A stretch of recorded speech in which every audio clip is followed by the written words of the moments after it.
Hi, today we're going to read This Little Artist, an art history premiere.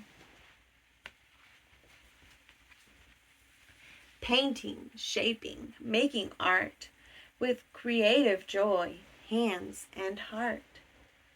Little artists have great big imaginations. Do you have a big imagination? Michelangelo. This little artist had Italy impressed, an architect, painter, and poet. He liked making sculptures best. Michelangelo is famous for painting the ceiling of the Sistine Chapel and his David and Pieta sculptures. Do you see how happy Michelangelo looks creating his sculpture?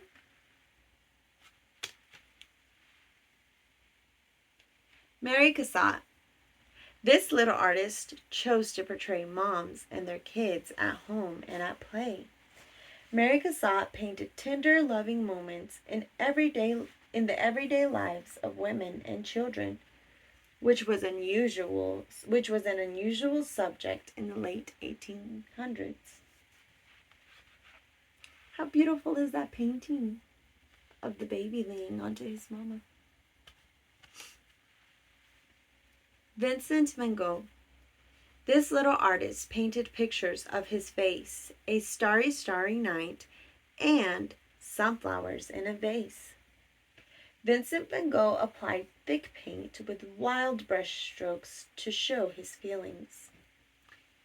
Have you ever felt like you can express how you feel through your art? I know I certainly have.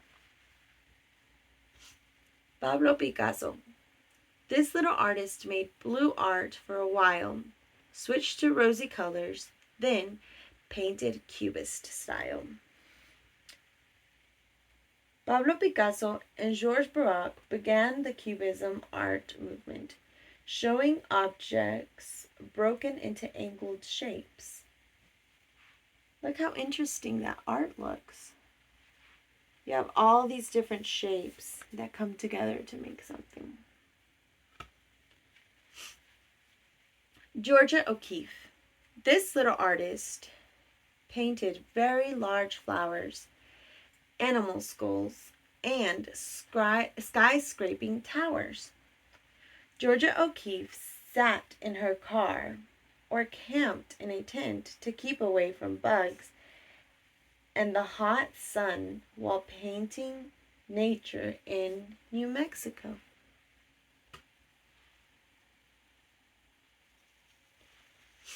Alexander Calder. This little artist built a toy circus from springs, cranks, balloons, buttons, and other small things. Alexander Calder made hanging metals and wire sculptures that are called mobiles or kinetic art because they can move. Now, isn't it so cool how Alexander used such unconventional items such as springs and cranks and buttons to make art? Salvador Dali. This little artist liked attention and fun. His melting clocks and wild mustache startled everyone. Salvador Dali was a surrealist. Objects in his art often look strange or melted. Do you see how those clocks look kind of funky? They do look like they're melting.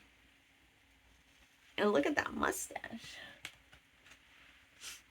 Frida Kahlo. This little artist painted her life story with symbols of Mexico to celebrate its glory.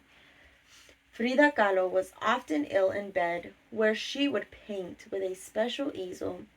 She made 55 pictures of herself called self-portraits. Here we can see one of Frida's self-portraits. She even added the blue bird. Do you see? Andy Warhol. This little artist used objects like soup cans to make pop art paintings that delighted his fans. Andy Warhol began as a shy advertising artist. He became a superstar with many famous friends. Look how funky his hair is.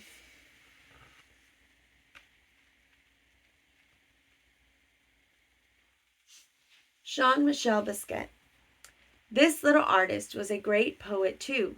He mixed words with doodles as he painted and drew. Jean-Michel Basquiat used ideas from pop culture, street life, and his Haitian and Puerto Rican heritage in his artwork.